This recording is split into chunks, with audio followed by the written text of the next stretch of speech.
Nabi terharu jamaah. Nabi terdiam sesaat, langsunglah Nabi memeluk orang tua tadi ini seraya berkata, wahai Pak Dolah, lego lentumanyo ban lego dronufiut. Benar, 3 kali saya tanya, engkau jawab sidik. Maka mulai pada pagi 27 Rajab ini saya ganti namamu, hai Pak Dolah, dari Abdullah ibnu Quhaifah menjadi Abu Bakar Asik. Abu Bakar Asik. Abu Bakar Asik. Hari kesekian turunlah malaikat Jibril yang kira-kira bahasa kita, Muhammad, tentu engkau saat ini sedang menunggu-nunggu saya, ingin tahu jawaban kenapa salat subuh hanya 2 rakaat dan salat zuhur itu 4 rakaat. Dek tua-tua saja doakan ayah Muhammad, gak akannya tu unyuh mahanale bagok-gok bawa diri, insyaallah itu engkau akan selamat, engkau akan disayangi oleh keluarga. Muhammad, mama tidak punya saudara lain. Bapak-bapak selalu ceramah maulid yang diungkapkan selalu keluarga ayah Nabi. Betul, Aminah itu tidak punya saudara lain. Aminah itu, Wahab itu punya istri 4, yang punya anak pada istri kedua inilah Aminah. Istri 1, istri 3, 4, Pak Wahab tidak punya anak, sehingga Aminah itu dalam riwayat anak tunggal. Berkatalah ibu Aminah, wahai Muhammad, tuanmu beger tu menyehat mama anak le kan tu tinggal ngokake, tinggal ngopak tua pak tangan. Ingat lagi, Abdullah ayah Nabi itu anak yang paling bungsu.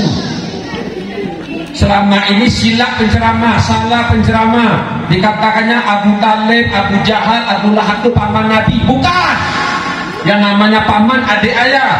Di Einstein ini kita mulai, kita robah.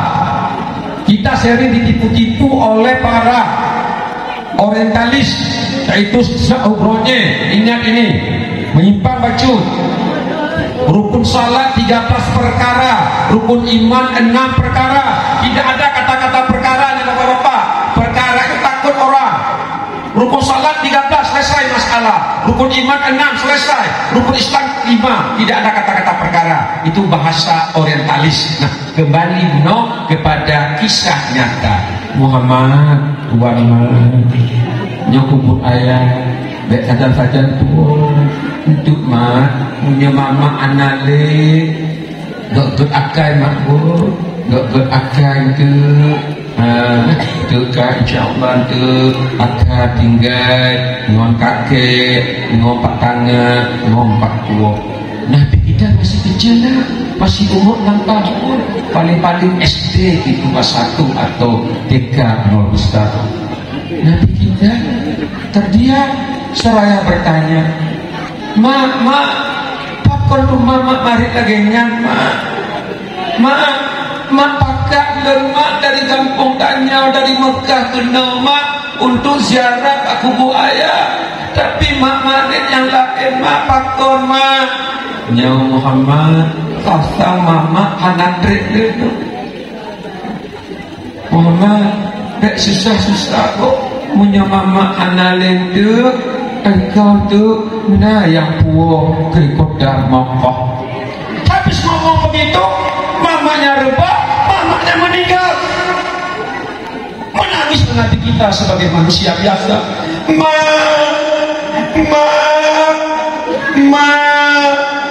Ma pakok ma tinggal ma dipatah nyonya ma pagi Bandung. Ya begitulah jamaah. Sejak zaman Nabi Harun alaihissalam hingga zaman sebelum peristiwa ini selalu ada kafilah atau kabilah. arti kafilah rombongan dagang dari negeri Arab ke negeri Syam atau Syria.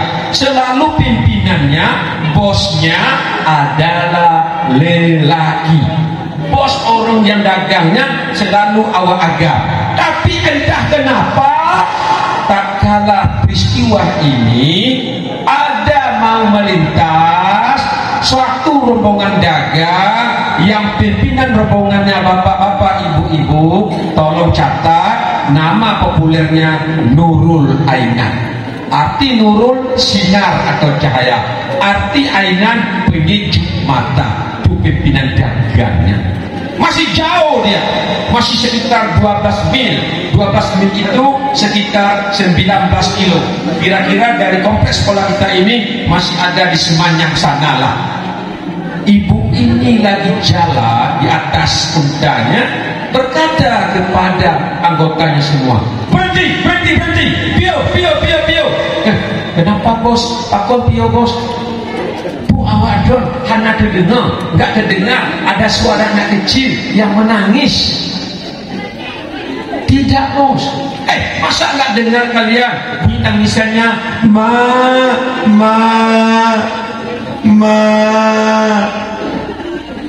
Nggak dengar bos. Begitu, naik lagi ke atas unta. Jalan lagi jamaah. Sudah dekat sekitar 300 meter, jelas kedengaran. Berganti unta Ibu Nur Ainan langsung menjumpai Nabi kita masih kecil. Saat namanya masih Muhammad, belum ada titelnya Sallallahu Alaihi Wasallam. Didekati oleh Ibu Nurul Ainan, dipeluknya Nabi kita seraya bertanya, pakut kamu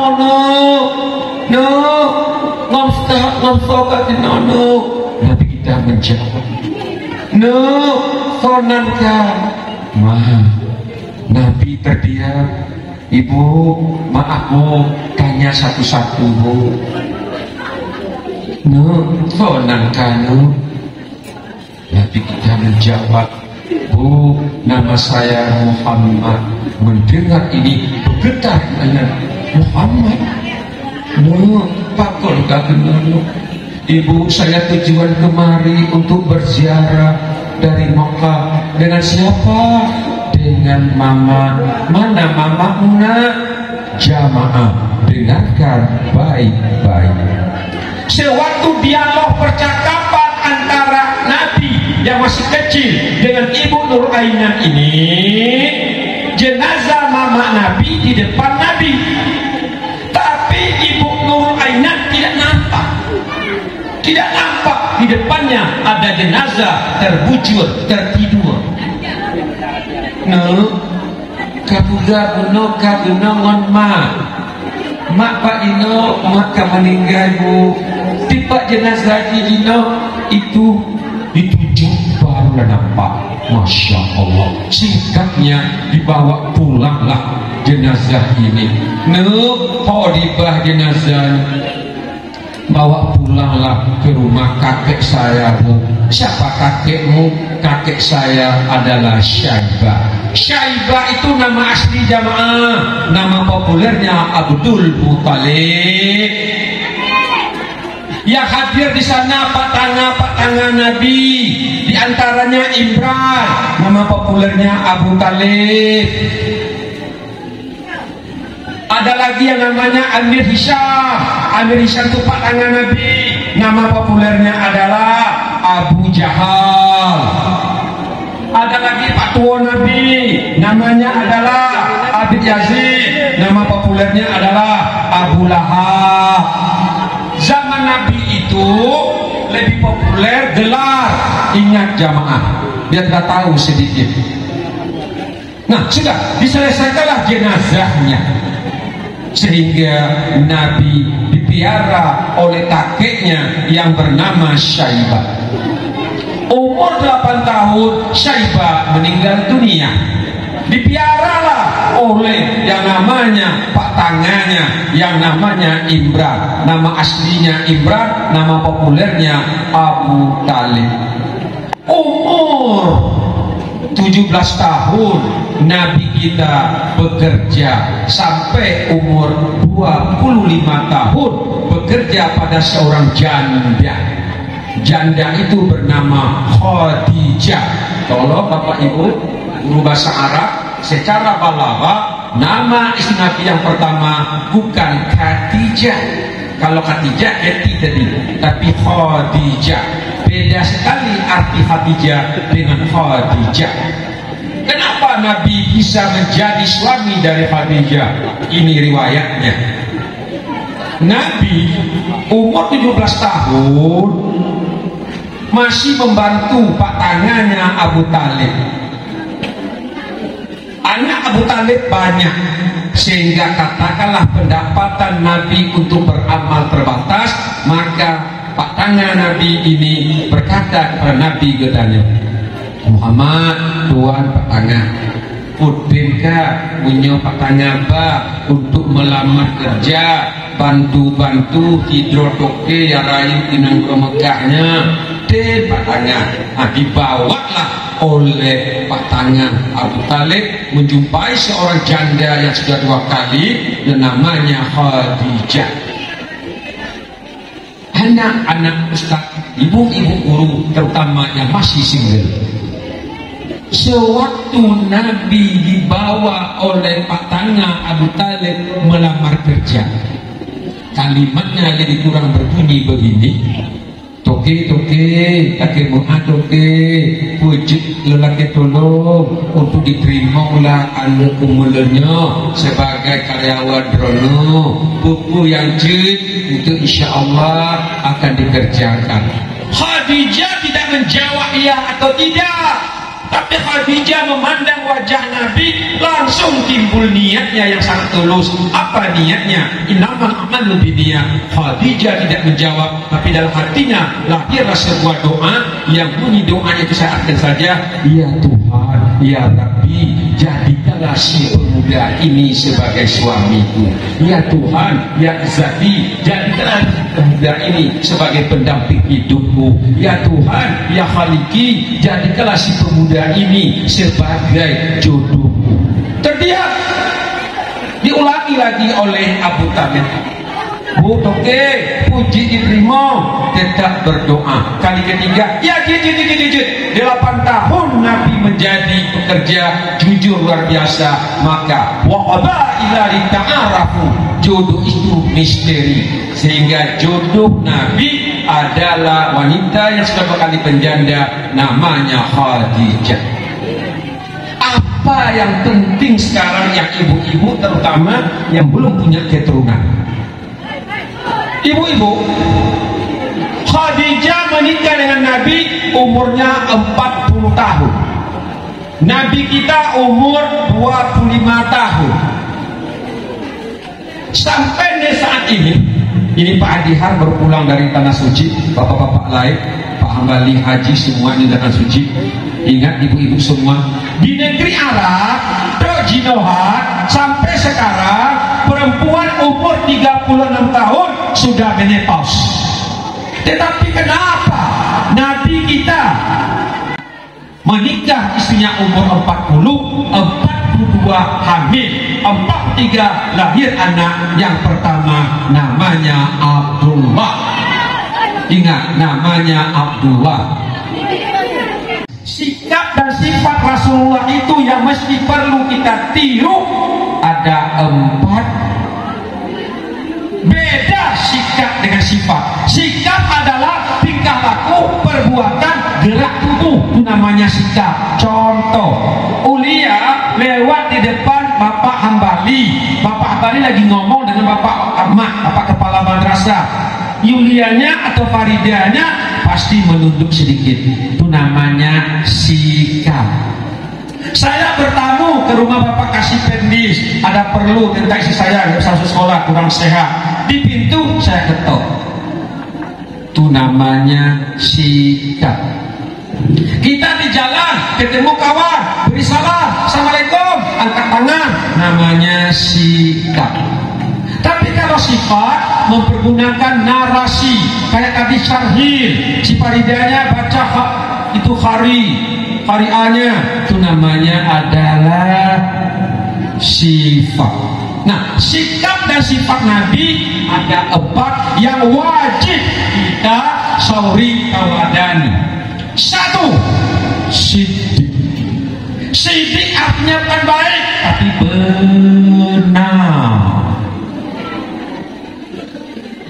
Kalau baik belum tentu benar, tapi kalau benar pasti baik. Tatkala Rasul kita turun dari Sidratul Muntaha pada subuh 27 Rajab, beliau turun, langsung diturunkan oleh malaikat Jibril di depan sebelah kanan Masjid Haram. Bapak-bapak yang sudah umrah atau haji, terbayangkan di depan haram itu sebelah kirinya ada tempat merpati banyak.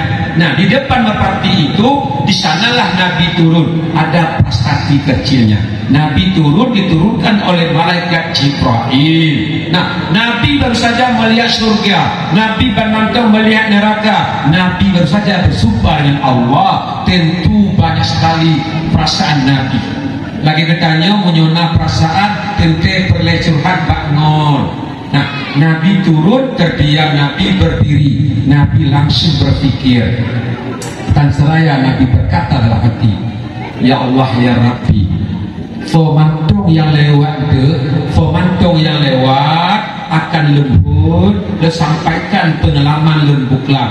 Takdir Allah, Nabi habis berniat begitu, lewatlah seorang bapak-bapak yang umurnya lebih tua dari Nabi 2 tahun, namanya, catat, nanti Pak tanyakan ada soal.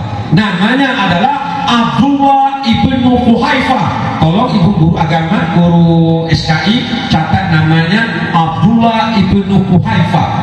Lewat, dipanggil oleh Nabi. Pak Dola, Tinofiat. Datanglah Pak Abdullah ibnu Quhaifah ini menghampiri Nabi. Dengan bahasa tanya, "Bu Muhammad." Pak Dola, get Muhammad. Dengan bahasa Aceh. Pak Dola, buklah pada maghrib lem tiba oleh malaikat Jibril dari Masjidil Haram di kota Mekahnya ke Masjid Aqsa di Palestina. Setelah itu letuan tiba ke Muntaha merumpuk dengan Allah Subhanahu wa Ta'ala. Titik. Pak Kiba merono Abdullah ibnu Qaifah langsung disiut tanpa berpikir, sidik engkau Muhammad.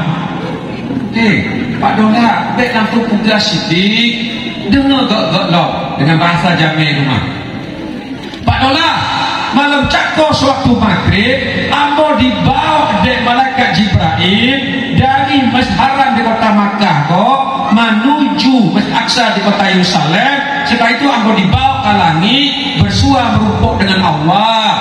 Pak pandapek Pak Dola, sidik wa Muhammad. Terdiam Nabi. Pak Dola, jangan capek pada kecil sidik. Aku bertanya pun dalam bahasa Indonesia. Pak Abdullah ibnu Quhaifah, semalam sewaktu jam maghrib saya dibawa oleh malaikat Jibril dari kota ini, dari Masjidil Haram ke Masjid Aqsa di kota Palestina. Setelah itu saya dibawa ke langit Sidratul Muntaha bersua dengan Allah Subhanahu wa Ta'ala. Bagaimana pendapatmu wahai Bapak Abdullah ibnu Quhaifah? Langsung dijawab, sidik engkau Muhammad. Nabi terharu jamaah. Nabi terdiam sesaat, langsunglah Nabi memeluk orang tua tadi ini seraya berkata, wahai Pak Dola, lego lentumanyo ban lego dronufiut benar.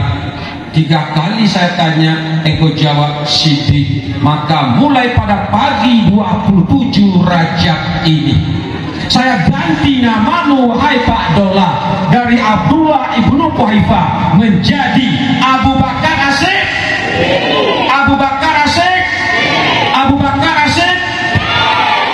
Arti Abu orang tua, arti Bakar cepat menerima, arti sidik yang benar. Nama Abu Bakar Siddiq itu lahirnya hari ulang tahun Isra Mi'raj. Harus tahu sejarahnya. Setelah lahir hadis Nabi tadi yang berbunyi hakul walidi ala waladihi an yuksina ismahu. Benar. Nomor 2, sikap dan sifat Nabi adalah amanah. Amanah sungguh-sungguh dapat dipercaya.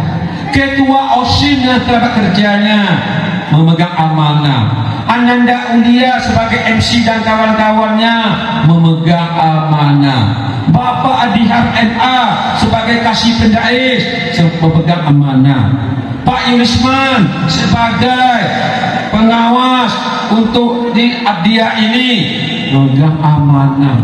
Pak Zemizan sebagai kepala madrasah pemegang amanah. Semua kita pemegang amanah.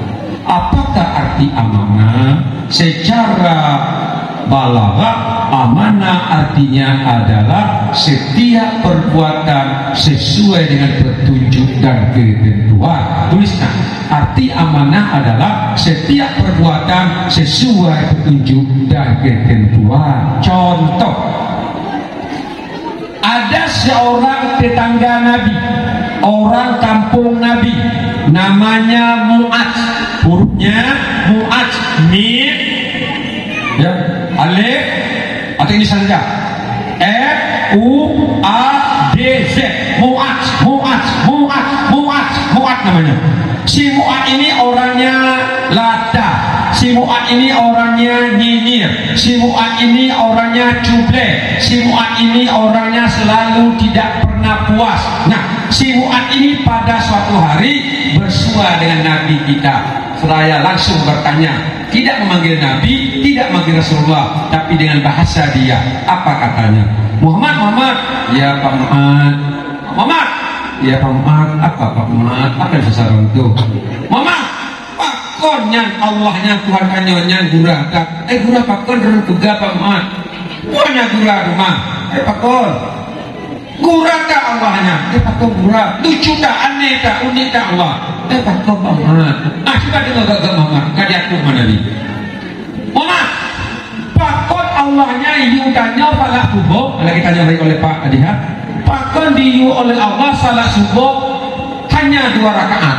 Padahal bertanya bambu doanya kan mentong segar, mentong kuat. Putar lagi ganto senam 8 rakaat, 7 rakaat. Tapi tambah gurah loh. Salat zuhur diu oleh Allah pun rakaat. Tanya punya guru ensemble bangkit ngajar, pan gua dari tawa, gua dari posawet, gua dari muke, kali ini pun masuk Mu'adz. Tanya Mbak Allah, menyujud buka Mbak Allah. Salat subuhnya lupa 2 rakaat, salat luhunya menyujud rakaat mentok. Jamaah, silakan buka dalam kisah Nabi Nabawi. Biasanya apabila ada pertanyaan dari umat kepada Nabi, segera turun malaikat. Tapi karena pertanyaan ini Nabi juga agak terpengaruh, lama turun malaikat Jibril. Hari kesekian turunlah malaikat Jibril. Yang kira-kira bahasa kita, Muhammad, tentu engkau saat ini sedang menunggu-nunggu saya, ingin tahu jawaban kenapa salat subuh hanya 2 rakaat dan salat zuhur itu 4 rakaat. Nah, betul ya malaikat. Ketahuilah wahai Muhammad, kata malaikat Jibril, jawaban dari salat zuhur itu menjadi 4 atau subuh hanya 2, asar 3, isya 3. Jawabannya adalah wallahu a'lam. Wallahu a'lam. Tidak jawab sampai saat ini. 3, sikap dan sifat Nabi yang harus kita tiru adalah fatanah. Fatanah artinya kelebihan seseorang, kepandaian seseorang, kepintaran seseorang. Titik obat. Yang mana dengan kelebihannya itu, yang mana dengan kepintarannya itu, yang mana dengan kepandaiannya itu menguntungkan dirinya sendiri dan menguntungkan orang lain. Contoh, semua guru kita yang ada di madrasah kita ini orangnya orang fatanah, orang yang cerdas. Beliau untuk dapat pahala di awal bulan, dapat gaji, dapat remunerasi, dapat tukil. Anak-anak bapak semua dapat ilmu dan pengetahuan. Itu namanya fatanah.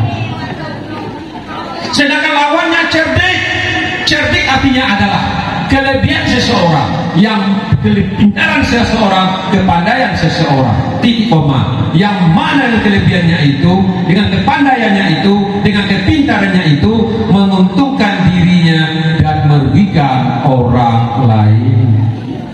Jangan menjadi seorang yang cerdik, tapi jadilah yang cerdas. Terakhir, sikap dan sifat Nabi itu adalah tabligh, menyampaikan apa yang ada sama kita yang bermanfaat, sampaikanlah. Anak-anak ustaz semua, ketahuilah di penghujung tausiah ini Bapak sampaikan beberapa kisah nyata.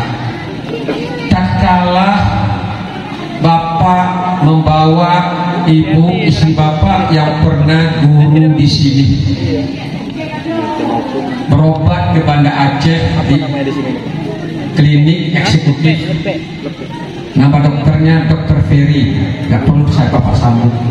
Antri obat, ambil obat di apotik merasa di sana ada ragu-ragu seseorang.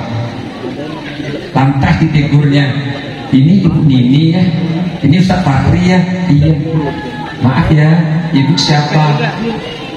Pak, nggak usah panggil saya Pak. Ingat Ibu, saya tempo hari murid Ibu di MSN 3. Saya sekarang udah dokter, Masya Allah. Bahagia sekali itu nak. Ada yang tamatan di sini, sudah ada yang dokter. Tatkala Bapak sering keliling Indonesia, tatkala di bandara lagi bengong-bengong ada yang bantu. Saya tempoh hari Pak, bersama Bapak di Selain Buka, di Batu Banda Aceh. Nah, juga begitulah insya Allah di kuliah Farida dan kawan-kawan. Maka nak belajar dan belajar.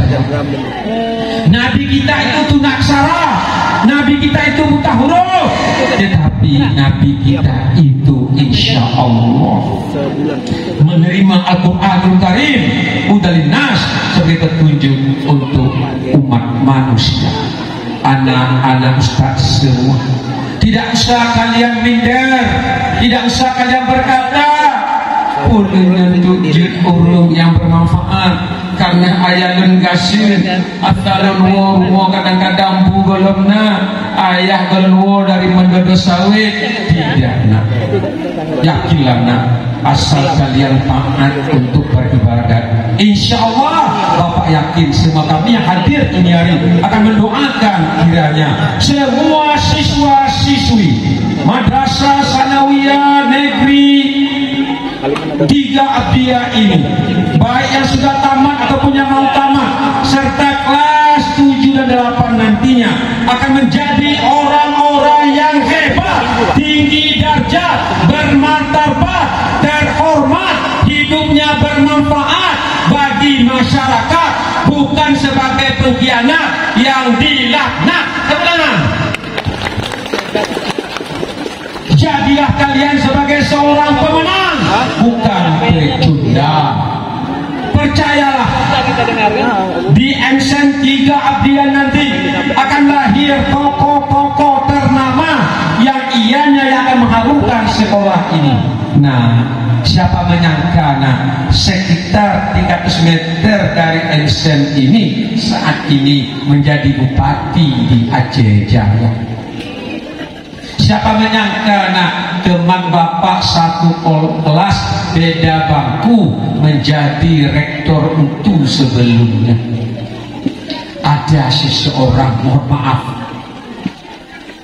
dia sekolah di Lampidi tahun 82 Februari, sangat sederhana. Dia bekerja pada praktek seorang dokter. Saat ini menjadi dekan ternama di Indonesia. Sudah profesor, doktor, insinyur, NSC. Sewaktu beberapa hari yang lalu Bapak ceramah takziah di rumah almarhum Kepala SMA Lampidi yang bersaja meninggal, Bapak penceramahnya hadir beliau itu. Beliau menangis sesuatu.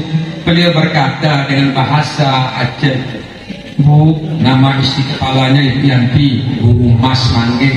Bu, maaf ya Bu, sewaktu Bapak di Ofname di Banda Aceh dan sudah sempat hadir. yang saatnya Bu diundang ceramah di India sebagai pemateri. Bu lagi nah seorang anak mangge, anak biasa sudah profesor tingkat. Banyak lagi Bapak tahu persis alumni daripada MC3 ini yang ianya saat ini menjadi penceramah yang mencerahkan kehidupan masyarakat. Itulah fenomena, itulah nuansa apabila kalian insya Allah benar-benar sungguh-sungguh untuk belajar meniru, meneladani sikap Rasulullah. Sedikit lagi, Rasulullah itu punya istri 11. Istri pertama bernama Khadijah, anaknya 6 di sana. Yang pertama anaknya bernama Abdullah. Timbul pertanyaan orang orientalis, orang Yahudi bertanya, aneh sekali si Muhammad itu, kata orang Yahudi, kata orang Kristen. Ayahnya namanya Abdullah, anaknya juga Abdullah, lagi Hanan dan Naim. Betul ibu-ibu? Jawabannya begini rupanya Pak Adihar. Kenapa nama ayah Nabi dipindahkan oleh Nabi kepada nama anaknya? Nabi juga sebagai manusia biasa, Nabi pengen sekali tahu wajah ayahnya. Karena zaman Nabi belum ada HP berkamera, zaman Nabi belum ada televisi, zaman Nabi belum ada yang namanya pusat. Sehingga Nabi kadang-kadang sering bertanya kepada orang-orang tua di kampungnya, ya ayah, ya Pak Wo, ya Nek, Nek, mantu ingat Nek, pakiban Nek ciri-ciri wajah ayah dun. Orang tuanya menjawab, wahai Muhammad, ciri-ciri ayah dunu persis lagi anu dino si Abdullah. Betul ibu-ibu yang tua, wajah kita kadang-kadang gak mirip dengan wajah ayah kita, tapi mirip dengan wajah kakek kita. Abdullah nama Nabi yang pertama, gelarnya At-Tahir, tapi sayang, seribu kali sayang, si Abdullah ini meninggal dalam umur 2 tahun. Harus kita tahu itu anak-anak. Nah, nomor 2 anak Nabi adalah yang bernama Qasim, meninggal umur 2 tahun. Lahir lagi anak Nabi nomor 3 namanya Ruqayyah. Keempat Umi Kalsum, kedua-dua ini suaminya Utsman. Nomor 5 Zainab, nomor 6 Fatimah Az-Zahra. Fatimah kecil meninggal mamanya Khadijah tadi. Menikah Nabi dengan lebih tua lagi namanya Saudah. Istri Nabi yang ketiga namanya Aisyah, yang keempat namanya Hafsah, yang kelima namanya Safiyah, yang keenam Maimunah, yang ketujuh Ramlah, kedelapan Hindun, 9 Zainab, 10 Zainab, 11 Maria Al-Qibtiyah. Harus kita hafal anak-anak ustaz semuanya. Bapak ibu yang anak-anaknya baru saja tamat perguruan tinggi, mohon maaf tidak bermaksud apa-apa.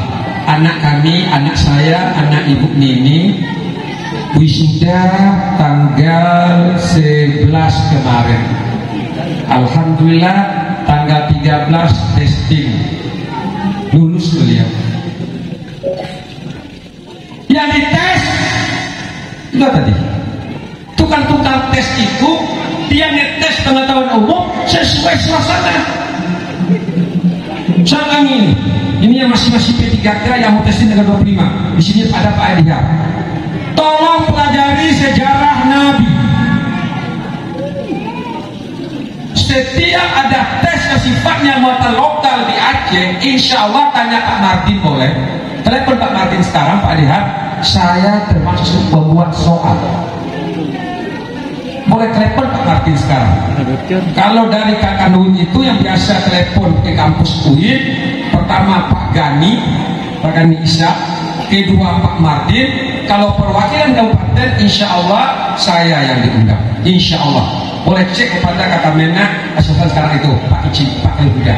Nah sudah. Kalau saya jatah membuat soal, tetap saya tanyakan kearifan lokal di Aceh. Ini kalau pengetahuan umum nasional sudah ada di Google, sudah ada di buku, enak ditolong ini. Sehingga ceramah ini hari bukan anak-anak, karena mereka itu bapak bisa lihat sibuk saja. Untuk ibu-ibu yang terutama yang belum pegawai, yang masuk testing. Tolong perdalam pengetahuan tentang kenabian, tentang kerasulan. Apalagi yang mau tes tanggal 25 ini, jujur, saya pilu, saya sedih. Tatkala tempo hari saya anggota Baperjaka sebagai sekretaris penerima pegawai di Abdiya. Banyak yang lulus itu orang luar Abdiya. Sedih sekali. Pak Yusman tahu saya 8 tahun sebagai kepala Kesbang, secara ofisio sebagai sekretaris penerima pegawai, bendahara di kantor saya, istri Bapak Saiful, tanya Pak Saiful. Sedih saya membantu orang Sikabu, membantu orang Pantemu, tapi nilainya rendah. Pengetahuan umum dan agamanya sangat terbatas. Male tanya. Ya, malu. Kemarin sewaktu anak kami testing itu diterima 14 orang, hanya 3 orang Aceh yang lulus, yang 2 lagi Chinese. 1 anak metodis di Kampung Laksana, 1 anak metodis di Kampung Mulia, 1 alhamdulillah si IAF itu kepanjangannya ini anak Fakri. Ya, nggak ada masuk apa-apa. Saya pesankan, wahai nak, sebelum kamu testing itu buka-buka usiran Nabi. Abi yakin itu ditanyakan, terbukti insya Allah. Ini bapak-bapak, jangan dianggap maunya ini. Kalau ditanyakan sekarang masalah politik, nggak ada artinya. Dulu zaman kecil-kecil saya, kecil-kecil Pak Adihar, zaman Menteri Pak Harto itu populer. Sekarang Menteri pun korupsi, kicik pun korupsi.